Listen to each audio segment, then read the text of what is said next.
You're listening to the AFTERBUZZ TV network, now the largest new media platform on the web, and your #1 source for after-show entertainment. Very good, Gene Johnson.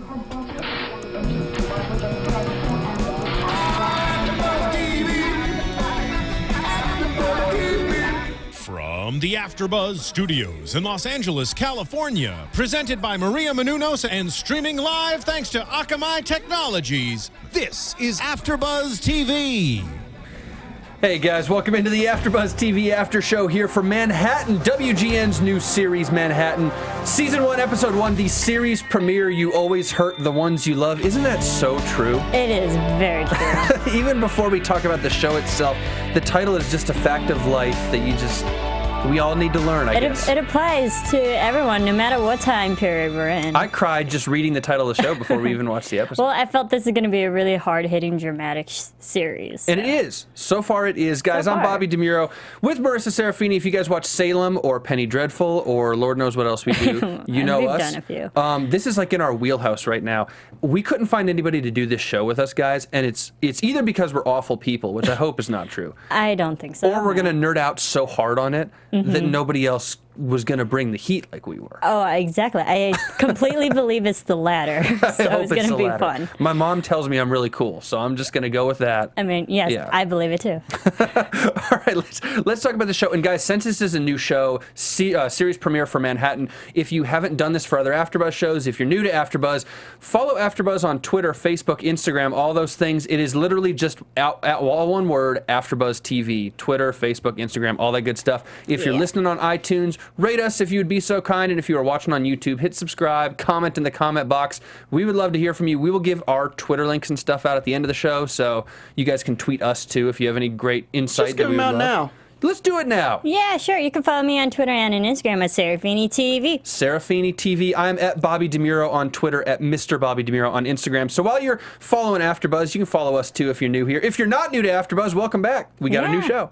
All right, let's get into this now. I want to start with the bomb, with the mission, I guess, as it were, and with the men, because we have two groups of people here. It's the husbands who are doing the work and the wives who are in the dark. So let's start with the husbands doing the work. We open up and see that it is, what was it, 766 days before Hiroshima. Yes. We're hearing the radio that all these soldiers are dying. One thing that I will say about this that really opens the scene in the show for me on the war side is the propaganda. That scene, that poster they come across. The billboard, yeah. Whose son will die in the last minute of war, and all that propaganda stuff. Did you go on the Manhattan website? Have you been on the website on WGN? Not on the website, but I have looked up World War II propaganda posters, and they're all surprisingly eerie, creepy, kind of cheery type of propaganda, just to, you know, get the other people, you know, involved in the war. Go on the Manhattan website. It's like WGNamerica.com/Manhattan or something. And they have a bunch of posters that I think they created for the show that aren't real. But it's a bunch of posters about, you know, if you talk, Hitler wins. Like, if you talk, our soldiers die. Yeah. And it really set up this whole conspiracy thing that we've got going on now in the show. It's a very cool thing. Okay, let's talk about this, though, because we know...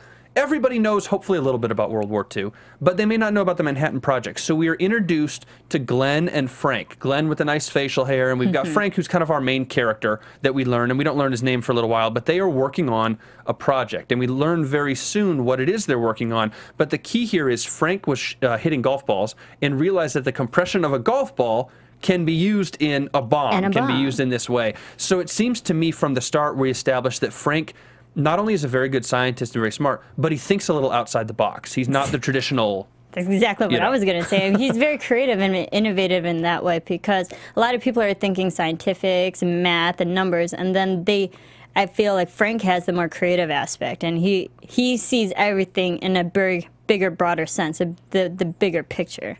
And he also seems to me, because he said multiple times in this show, you know, Americans are dying, we can't slow down, we have to keep going. By the end, spoiler alert, when his team is kind of disbanded for the time, he completely flips out because so many people are dying, and what is it, 100 soldiers a day die, or 4 soldiers die every hour, or whatever. And so to hear that and to see that, not only is he a great scientist and kind of rogue and kind of original, but he also, this weighs on him very, very emotionally. It's not, when you talk about science, a lot of times the scientist is removed from the experiment. You don't want to emotionally get into it, you just want to look at it objectively. He's not objective.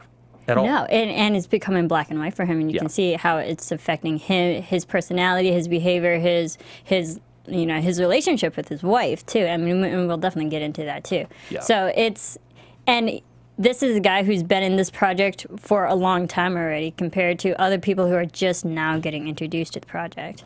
And thankfully for him, I don't want to get to his wife too much, but his wife has some issues later, but at the start of the episode at least, even though she's in the dark, she's very supportive, which in a way makes me think that she's kind of enabling him to behave the way he behaves. She's a little too supportive because it allows him to get emotionally tied into it because he's not emotionally tied to her as much. No. I don't doubt that they love each other. It's just But he's not more as committed. dedicated to this project than he is to his wife. Yeah. Which is a problem. Which is sad. And I understand why. And World War II is a much bigger event than the stuff we do. Yeah, but even marriages back then were completely different than they are today. Yeah. So. And remember, his wife has a PhD in botany. She's Botany, she's From no, Vern. she's no wilting flower. Care for the pun. She's no wilting flower herself. So she does have to be tough by design. Let's talk about her in a minute, though. First thing, Frank. At one point, the military police come into Frank's lab and confront everybody in the lab about stealing secrets and whatever, which we learn more about later. But Frank dresses them down and says one thing that interested me about how even the vice president doesn't know this project exists. And that's fascinating because it shows just how exclusive this project is, and they're only bringing people in that they are smart enough, obviously, and intelligent to conduct this research and project, but then also loyal and knows that they can't spill all these secrets. Yeah. And it's interesting that the more people you get involved with a secret, the tougher it is to hold that secret. And this is a lot of people. And if the vice president doesn't know, it must be a huge secret. It's huge. But a lot of people still know this thing, and obviously cracks are coming. We know that's going to be a big part of the show. And we saw one today with Bill. Yeah, and sorry to go back to just the vice president and I knowing. It's amazing that they've built this whole community of 6,000 to 7,000 people, but still the vice president doesn't know. You'd think something would get leaked. And I would imagine communities around there, I understand this is very rural New Mexico, but there's something relatively near there. Farmers in small towns have seen hundreds of people driving through to go to this place. Somebody would have to ask a question at some point. So I wonder how this community fits in with other communities, even communities 50 miles away. Somebody's seen somebody driving in. Yeah, but the good thing about this community, it's small enough to think it's just a normal type of regular town and there are people there, but it's big enough to keep a secret like this. And maybe conversely, because of the propaganda we talk about in World War II, maybe everybody, there's so much jingoism, there's so much patriotism, that everybody kind of looks the other way and says it's military, they're winning the war for us, God bless them, we're not going to ask any questions. Maybe that's what it is. Exactly. And it's all a facade. That certainly could be part of it. But I would think they would ask questions because throughout the show we see a ton of explosions. We don't see them. We hear them. Yeah, we hear them and see the light. Which I love all these foreshadowing aspects of what we're planning on seeing down the road. And I love the foreshadowing of the dream Frank has. He's so involved in it and so involved in the thing, and then he has that dream about the bomb and his wife and daughter running outside, and the bomb comes and whoosh over them. Yeah, because it's not only affecting his family, it's just affecting families in general. Everyone he's going to be affecting. Yeah. And I find fascinating. Frank kills me. The one thing, and I don't think Frank said it, I think it's a good point to introduce Charlie, actually, because Charlie said it. It was interesting to see Charlie come in with his wife and drive up to the town. It was a good intro to the town for us because we were as confused about it as he was. But then we learn a little bit more about Charlie and how much of a hotshot he is. Now, Frank was the only one who didn't accept his paper when his paper was being submitted to various places, and I guess he won a bunch of awards with it, besides for Frank. Yeah, Forbes Prize. Yeah, which sounds great. That's a big deal, though. Is it? I don't know what it is. Scientific. Is it a literal, actual scientific thing, or did they just make up Forbes is just a name they created? No, I believe Forbes is actually a prize. Oh, okay. Yeah. Well, that's cool. Yeah. It's not the Nobel Prize, but whatever. I'm sure it's still good. But it's still it's an award that's very highly it's a prestigious award. Well, and that's the thing. Charlie's a prestigious guy, and we learn about Charlie. And then when Charlie meets with Reed Akeley, who we don't see a ton of Reed Akeley now, we hear more about him than we see about him. Reed's probably going to function to be a pretty strong antagonist on some level. I definitely think so. And the fact that we know that Reed is more the mathematical guy, and he doesn't have the personality because no one likes him as a person, but he does have the skills and have all the calculations, and that's why everyone deals with Akeley. And compared to we have, our main guy who who's the more creative aspect. Yeah. So we have math and analytics against someone who's creative. Yeah, which if they could work together, it'd probably be the best bet. But of course they can't, because we need a little conflict on the show.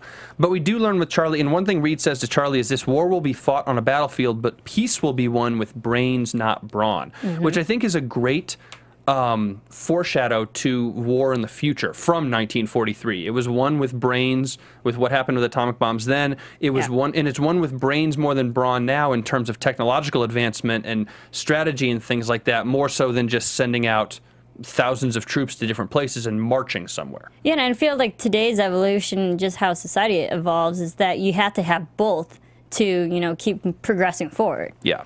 And I think might get into predictions territory that they will have to eventually, you know, coincide with each other to work and try to get this going. Yeah.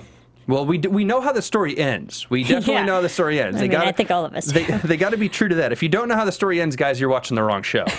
Spoiler alert, America wins. Yes. Back-to-back World War champs. So moving on to Bill, another interesting part of this, and I can't wait to see more of the conspiracy side, of the leaked document side, of the classified side, because we get it with Bill now. And it turns out that Bill has been taking documents, and we didn't know at the start what was going on, but he's been taking documents, and this guy Cox, one of the corporals or commanders, confronts Frank about, you know, whether there's a spy or whether there's somebody leaking information or whatever, and they're so sensitive about spies that they've got to worry. I wonder, too, and they didn't play it up, and we don't know too much about Bill yet, but because Bill is of Asian descent, and because one of the enemies is Japan, I want to see how they treat that potential spy relationship, because going on at this time in the southwest of America, simultaneously, were internment camps. Oh, exactly. So I found that fascinating, too, but also, if you think about it, we did have Asian Japanese spies for us during Pearl Harbor. Yeah. And so they were giving us intel about, you know, the Japanese battleship movements and stuff. So, I mean, I know we're against war, you know, against Japan, but in fairness, not all Asians that we're going to come across are automatically spies. Oh, I totally agree with you. I just have a feeling that because he is Asian, it's an easy scapegoat or the first place they can go. Oh, yeah. And especially for an audience to kind of tell the simplest story at the start and then let the onion layers come off. The simplest story at the start is like you look at this guy and they look at him and they say, you've been leaking documents, you're of Asian descent, something doesn't feel right. And whether or not that's true, the story he told was his daughter was sick, he needed money, he wanted to sell the patents, which may be a very true story. It may also be a very convenient story. Because when he tells that story to Frank, what's Frank supposed to do? I know Frank got mad at him anyways, but what's Frank supposed to do? Is he supposed to say, you know, damn your daughter, I'm going to turn you in? It's like Frank's got too much compassion, and if Bill is a little dirty, a little, you know, under the table, Bill knows Frank has that compassion and can manipulate it. And also because we don't really know exactly how long these two have been working together, because we know from Frank's perspective that they are good friends and co-workers. They know each other, and we know that Bill is not a spy. But us being an audience, just being introduced to this character, we still have to question if he's clean guy or not. Yeah. The interesting thing, though, with Cox now, Cox offered the 10 new IBM machines to Frank. Cyclotron. And Frank didn't take it. Sacrificed the few to save the many, and Frank got pissed. And at that exact moment, he learned that they were a 12-week schedule ahead of Reed Akeley's team for the bomb, which I'm interested to see how they would know that much about Reed Akeley's work himself. But whatever, we'll take it. But they had all the women to crunch all the numbers for them, which was smart. Yeah, which was pretty smart. And yes, it was, women power. But it was interesting to see even the guy, when the women were crunching the numbers, he even had to double check. He was like, are you sure? Did you check? She's like, it's right. It's right. Just go. So it's an interesting relationship, you know, male-female kind of interaction in the 40s that probably would have happened. Yeah, and I found that fascinating because also during wars, we know that the men usually go off to the wars and the women are staying at home. But in this particular community, everyone's still together and working together on this one project, even though maybe not everyone knows exactly what they're working on. But the fact that we had this symbiosis going on with male and female working together is fascinating, especially during the war. And I mean, Rosie the Riveter, another World War II propaganda thing. You know, that's one of the most iconic images of maybe women in America ever. Also this period is when women were becoming growing up in the ranks in the popularity because they had to take over for the men. Yeah. So this is when women were coming to power. Yeah. Yeah, so it'll be interesting to see, in terms of desperation, how they do it on the base, because there's only a finite amount of labor. There's only a finite pool of people they can use. Yeah. So who knows how much they have to turn to women for whatever, which I guess we'll see in the future. But the reason I mention it is the 12 weeks thing. Frank realizes they're 12 weeks ahead of Akeley, already turned down the IBM machines, but then he goes to Oppenheimer and has that weird conversation in the car with Oppenheimer, and it turns out Frank really could have used those IBM machines. He told Oppenheimer he needed, wants IBM machines and 30 men, and he would have it done in a month, or have the schematics done in a month, and Oppenheimer tells him, sorry, buddy, it's already over. Yeah. Tough. And then kicks him out of the car in the middle of the desert. I mean, he's Oppenheimer, though. I don't blame him. But also, it shows that just how powerful Oppenheimer is, because he might think just overall the greater picture of everything. It's like, no, this is the smarter route. It might take a little bit longer, but it might be smarter. Yeah. And compared to your more faster, hasty project might be more dangerous. So I can understand where he's making that judgment call. And I will say about Oppenheimer, I understood the metaphor of talking about the volcano, everything being buried. I understand that metaphor, but it's a weird thing to say when you're in war and you are clearly on a timetable because people are dying and you want to win and you just want it to end and you want to find a solution.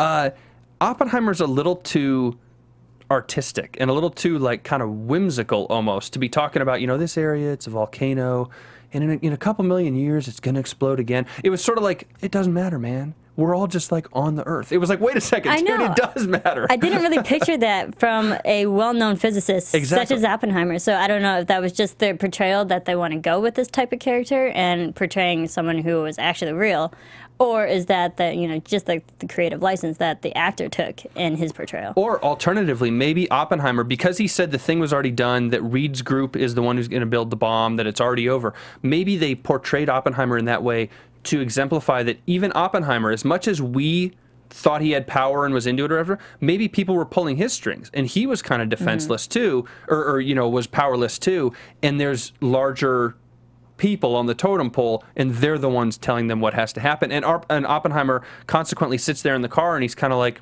it doesn't matter. I have no say either. Yeah, sorry, dude. He eventually has to go to the vice president and the president with the decision overall. Yeah. So, I mean, he might be the everyday guy for decisions, but ultimately he doesn't have the last one. I like that we don't follow Oppenheimer. I like that we don't follow, because that name is synonymous with the Manhattan Project, and it is the name for this sort of stuff. And maybe we'll follow him more later in the show, but I like that we don't follow him, and we've only seen him in a scene and little bits in other scenes referenced to. I like following other people more. I think it allows WGN to take more creative license, and they can do a little different stuff. But I also think it just lets us see the families and the base and the relationships and the conspiracies and all that without just seeing the cut and dry, let's meet with the president, let's meet with all that sort of stuff. Yeah, exactly. And I like also how this show is touching upon the middleman that we probably wouldn't think of. Because we think Oppenheimer when it comes to the Manhattan Project, but then we don't think of the people who actually executed it and put it together and thought of all these things and did all the calculations. I mean, we know the end result, but we don't know the middle part. Yeah. I wonder how much of the end result we will see. Speaking of that, totally off topic, but I was just thinking about it. I wonder how far they'll take this in the future, or if we see any actual war scenes with it or whatever as kind of a conclusion or something. Or even test explosions. Yeah. I mean, they had a lot of those before we even did it. I'm sure we will. I'm sure we'll see that. Absolutely. Definitely. We have to do, one day on this show, we will do a good discussion on nuclear testing explosions, because not only America, other countries do fascinating things. France has islands in the South Pacific that they've used for nuclear testing for decades that are just totally uninhabitable now. And there's huge, massive, it's fascinating, man. We have to, we'll do that. Nerd out on that later. We will definitely nerd out, because there's some cool graphics and stuff online. Let's move forward to Frank coming back, walking all the way back in from the desert, which was such a disrespectful way to leave him. But at least Frank got his meeting with Oppenheimer. Yeah, I mean, Oppenheimer. That's what he wanted. But walking all the way in from the desert and then seeing Glenn, who says, we've been discharged. Sorry, man. We already know the whole thing's over. Your project's dissolved. And then that weird 4th of July party. Yeah. Now...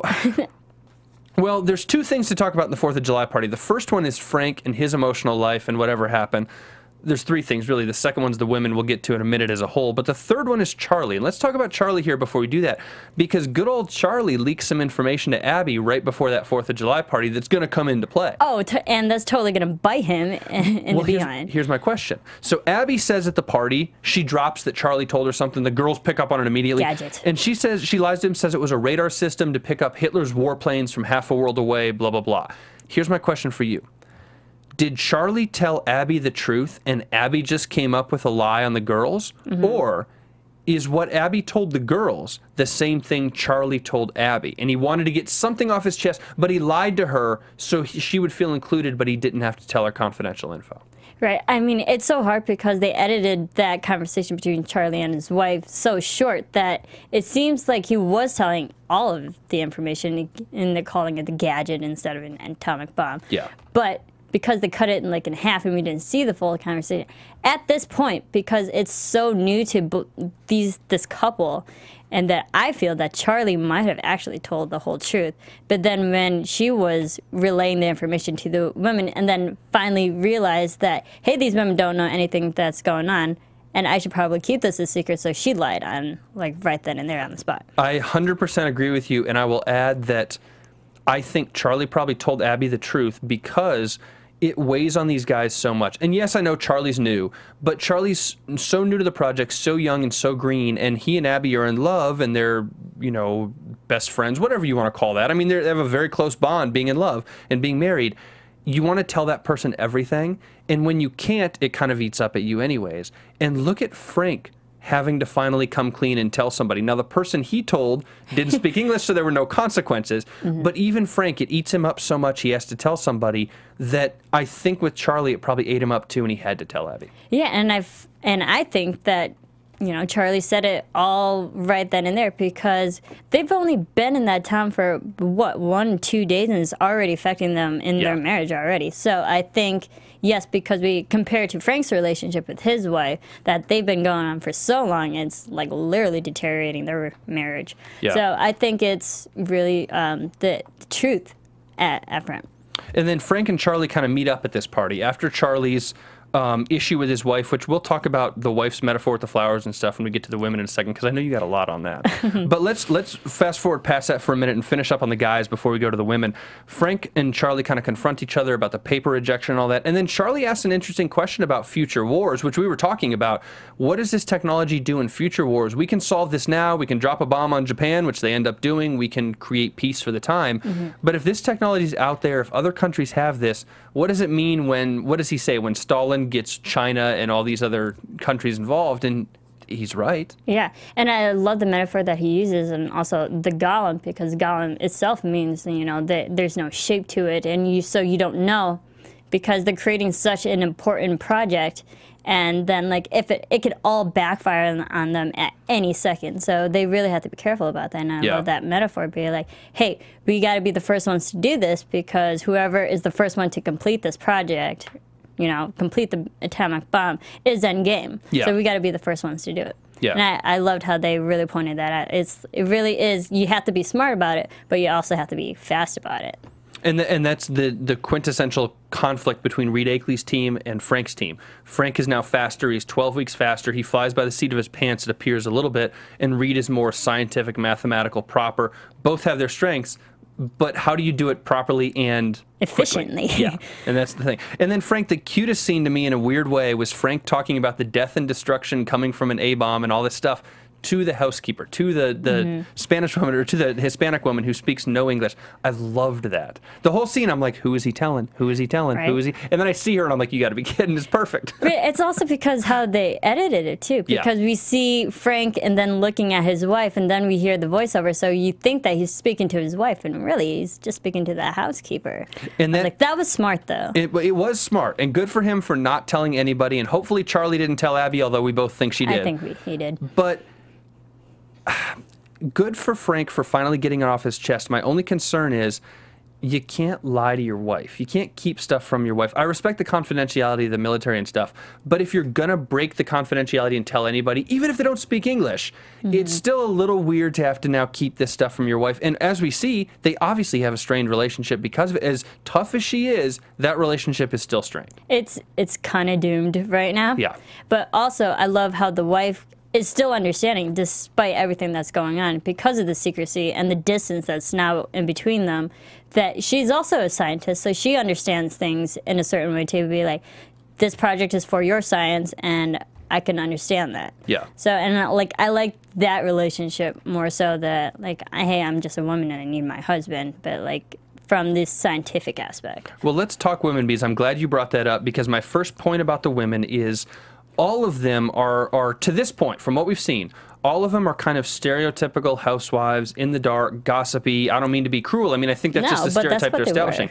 Except for Liza Winter, who has the PhD in botany, is a little tougher, is much smarter, is a little more assertive, and not coincidentally, is also more accepting of what her husband does because of what you just mentioned. Yeah. So these women, I actually, when I first started to read reviews on this show and stuff, I kind of thought, you know what, I want to see more about the history, and I want to see more about the A-bomb, and I want to see what they did, and I don't care as much about the wives, and I don't want to get mired in the relationships, the community. And then once they did it in the first episode, I was like, oh, the wives are more interesting. Let's do that. Let's do the girls. Yeah, it's more interesting. It's a funny aspect because with the guys we get all the analytic and even the visual aspects of what's going on in the atomic bomb in the actual project because we see all the schematics and you know things and operations and formulas. But then with all the women, we had the complete opposite, the antithesis of the men, and there's like they completely don't have any idea, and they're speculating. I think most of them has figured out they're working for the government, but what exactly are they working for? Yeah. Yeah, and it's a cool idea to just see them, to see Faye, Dot, Rose Akeley, all those women when they meet Abby, and Abby is so green and whatever, but to see them all kind of talk about what life is like here and what they do, and then there's explosions literally in the background, you know, and Abby's... You'll get used to it. Exactly, Abby's thrown by it, but they're like, oh, it's explosions, whatever. Little do they know it's nuclear something or other. Yeah, they're mini bombs. Poor Land. And speaking of that Land, that's what's hilarious to me is Liza, with the PhD in botany, knows everything about growing everything and what to do, and she can't figure out why you can't grow anything in the land. Not only is it a rule that you can't, but why also the land just doesn't work. And it's like, dude, there's no way she could have known, but it's like, dude, all the soil's messed up. Yeah, terrible. it is. And there's no water either, so it's affecting the plants themselves because now this plant that's supposed to be white, this chrysanthemum flower is supposed to be white, and now it's purple and it's turned into a hybrid. Yeah. So I felt like was also somewhat of, you know, a metaphor for everything that's going on right now because they think it's one thing, but it's actually a mix of something else. No, and it's a metaphor for Liza and Frank's relationship. It's supposed to be one thing. It was one thing. It was it was established to us that they were good and tough and together as one thing, but then it's sort of a hybrid that is developing into something else through stress. So, okay, talk to me about this orchid, because she makes this great metaphor about the orchid. It can live everywhere, and I know you've got like a book on it. So. Not so much a book, but I found it fascinating that she talked about this purple orchid, the Orchis mascula, which actually masculus is derived from the Latin term masculus, which actually means male. Yeah. And then when she was like, no, I wasn't talking about me. I was talking about you. You're the male in this relationship. I thought that was fascinating. But the fact that even plants have to, you know, work together and to survive. And then if you don't have one thing, then the other can't survive. And that's also the metaphor for the relationship. If one person's not honest, completely honest, and works and allows the other person in on the relationship, it's not going to work. The marriage is going to die. So I thought that was very fascinating how she took, and that's how both of them can understand each other through science, not through the love aspect, but they have that scientific understanding. And that's the only way, maybe science is the only way to get through Frank's head, unfortunately. That's actually a good and an interesting point, actually, to think about that because Frank is such a brilliant PhD and because she is such a brilliant PhD, in 1943, how many married couples each had PhDs? Not a lot. I'm not saying you could count it on your hands, but it certainly wasn't a lot. Yeah, and how many women are actually educated back in that time? To that level, absolutely. To that level of PhD. Absolutely. Which I think is great, but I just love how they communicate through science. Yeah. Yeah, we'll see about their relationship. I can't wait to see what comes from their relationship because that was one of the key scenes. And I mean, I don't want to make a prediction about it yet, but Frank clearly loves her. There's obviously no other woman. There's obviously no loss of love or loss of respect, but he's so preoccupied with this thing. The question is, how patient does Liza get with him? And how patient will she be? Because we know she's already been patient for a while. So... And it's straining on the relationship because she's the one like, hey, you have to work with me or else we're not going to work out. Yeah. I can't wait to see that. I feel like we're getting into prediction territory, so let's hold that off. Let's do news and gossip first, and then we'll run into predictions. Sure. All right, let's just do it. Let's go to news. All right, we got 2 pieces of news for you guys today. John Benjamin Hickey, of course, plays Frank. He's our lead guy. He's our lead character. He did an interview with Backstage.com about his high school education, and I think this is so funny, Marissa. They asked him about acting and preparing for the show and whatever, and he said, quote, "One of the great joys of being an actor is you get to go back to school. You get to learn stuff that you thought was not important when you were in high school. I was not paying attention during physics in high school. I was wondering if I was going to be cast in Pippin." And he went on to talk about how, you know, in his own personal life, he wanted to be an actor. He's done a ton of theater. This is what he wants to do. But the idea that when you act and become a character, if you have a period piece like this, you can become a physicist. It's the idea of an actor being able to be an expert in physics. He's not going to go build a bomb himself. No. But he could be kind of an expert in that for the months that he films on Manhattan, I think, which is a good thing I hope that more actors take on. Yeah, and I think it's great for method acting because it then makes you as a better person, better actor in your craft and in your field. And I think that's fascinating how he's dedicated for that amount of time. And also, you know, going from theater to you know, on-screen acting. I mean, so many people make that transition, so that's great for him that he's working in that way. Yeah, it's just the idea of being an expert, and that's, I think, one of the cool things about being an actor or a host is you get to talk about something different every day. So today, we get to be World War II experts, we get to learn about that. Tomorrow, something different. It's that same idea with him that he's going to be a physicist for a while. Hopefully the show keeps going and is successful, and then whatever other projects he does, he gets to be, you know, he gets to be Pippin. Yeah. I mean, hey, Pippin's a great role, so I don't blame him. The second one, and this is cool, the Daily Beast, which is Newsweek's like online baby, I guess, calls Manhattan the summer's best new show.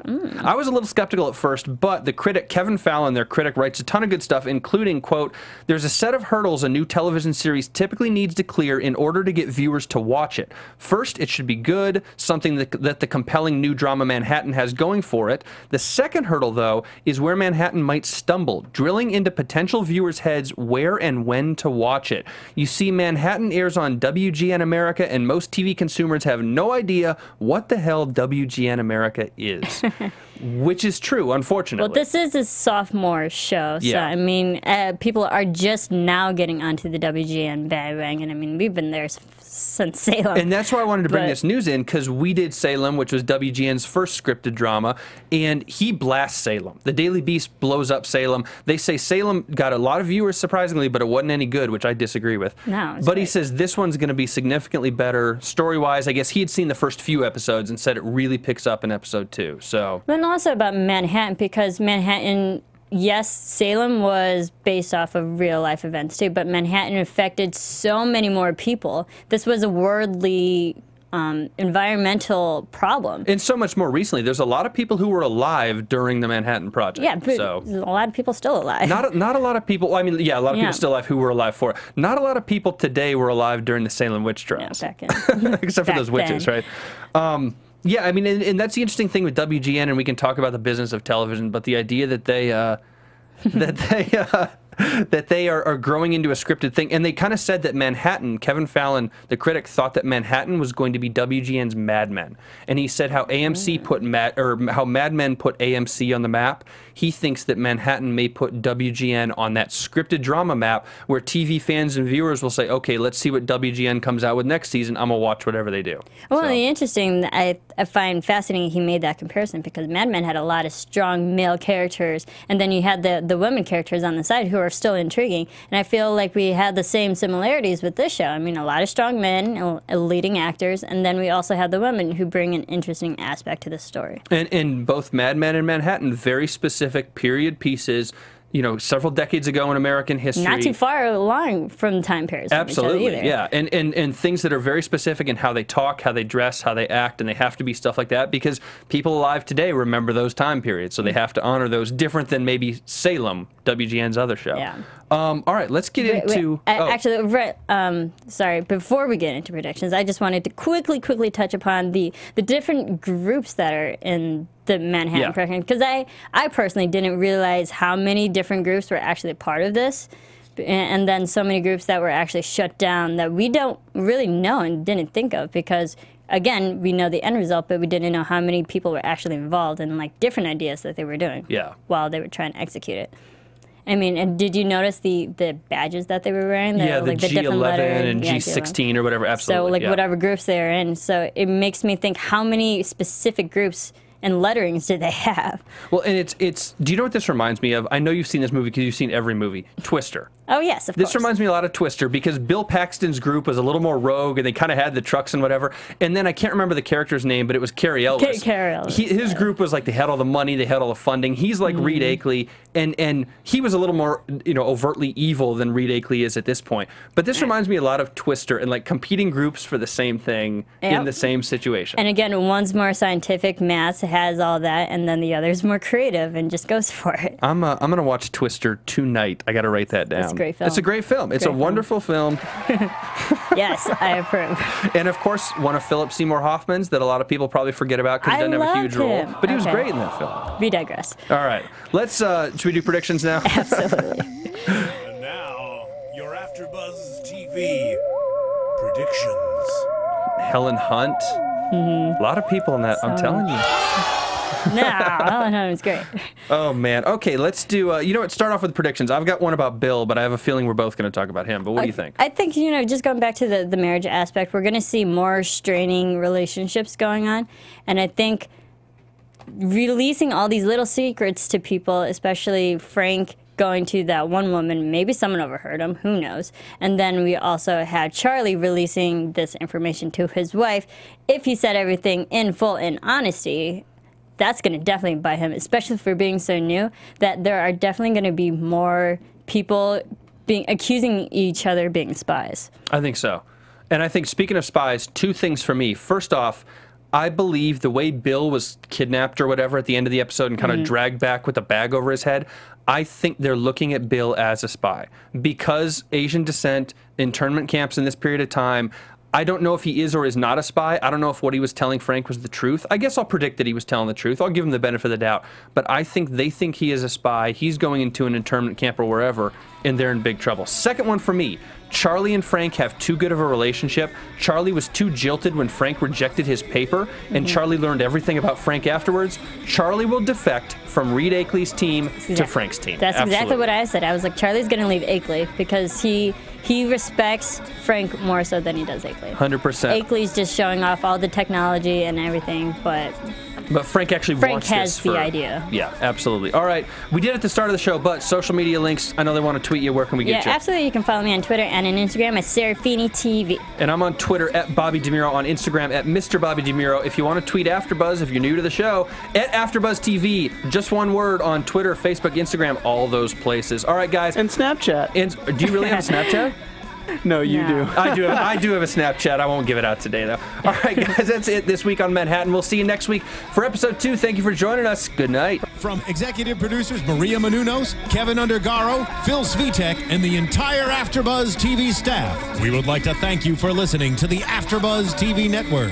To watch or listen to other after shows and post comments or questions, be sure to visit AfterBuzzTV.com. I'm Sir Richard Wentworth, and this has been a presentation of AfterBuzz TV. Buzz See you later. The views expressed herein are those of the hosts only and do not necessarily reflect the views of AfterBuzz TV or its owners or principals. Thank you for watching AfterBuzz TV on YouTube. For more of your favorite after shows and interviews, subscribe to our channel here, and be sure to share your opinion on the episode in the comment section below here. We'd love to see what you guys are buzzing about. Thanks again. Buzz you later.